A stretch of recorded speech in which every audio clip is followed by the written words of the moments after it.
My name is Mike Reynolds, and I used to work as a security guard at Riverbrook Mall. You know those massive shopping centers that feel like ghost towns after hours? That was my workplace for 5 years. Well, until 3 weeks ago. Now I can barely walk past a mall without my hands shaking. I was doing the night shift like always. It was a Tuesday, which meant Brian would be my partner for the evening. Except he called in sick at the last minute, so I was paired with Dave, the new guy. He'd only been with us for about 2 months, but he seemed decent enough. Ex-military, quiet type, kept to himself. The first few hours were routine. We did our rounds separately to cover more ground, checking in through our radios every 30 minutes.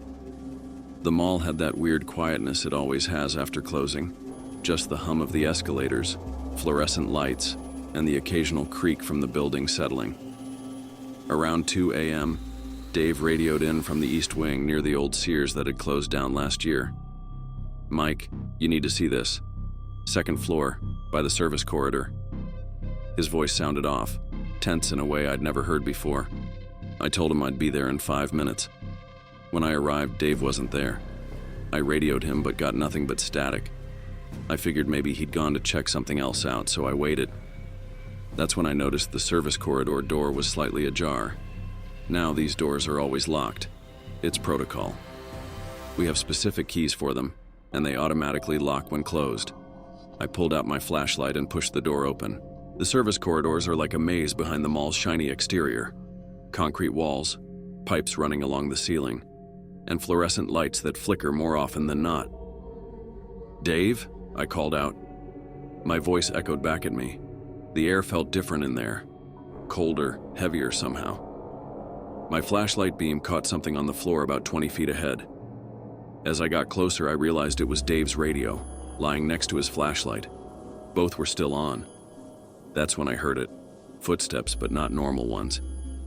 They sounded wet, like someone walking in soaked shoes. They were coming from around the corner, getting closer.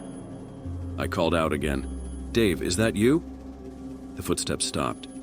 Then I heard breathing. Not normal breathing. It was raspy, like someone who'd inhaled water. It came from right around the corner, not more than 10 feet away.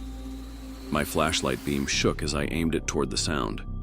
What happened next still doesn't make sense. The beam caught something moving, just for a split second. It looked like a person, but wrong somehow. The proportions weren't right, and the skin, it looked slick, like it was covered in something dark and wet. Before I could process what I was seeing, all the lights in the corridor went out, including my flashlight. I ran. I'm not ashamed to admit it. I ran faster than I've ever run in my life, somehow finding my way back to the main mall area. I called the police immediately. They searched the entire mall, every corridor, every storage room, every possible hiding place. They found nothing. No sign of Dave. Just his radio and flashlight exactly where I'd left them. The security cameras? They showed Dave walking into that service corridor at 1:57 a.m. They never showed him walking out. The police report says he probably left his equipment and walked out of the mall through one of the emergency exits, the ones that don't have cameras. They say he likely had some kind of breakdown, that he'd been acting strange in the days leading up to his disappearance. But I was there. I saw something in that corridor. Here's the detail that keeps me up at night. When they tested the radio and flashlight, both were completely waterlogged, inside and out. The technician said it looked like they'd been submerged in water for hours. But they were bone dry when I found them. I quit the next day. They hired a replacement within a week. Life at the mall goes on like nothing happened. But sometimes, when I drive past at night and see those lights on inside, I think about what's walking those service corridors after hours. And I wonder if Dave ever found what he wanted to show me.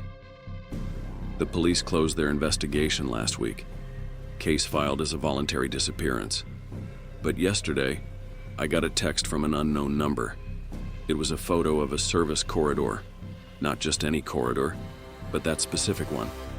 It was dark, but you could make out something in the background, something tall and bent at odd angles.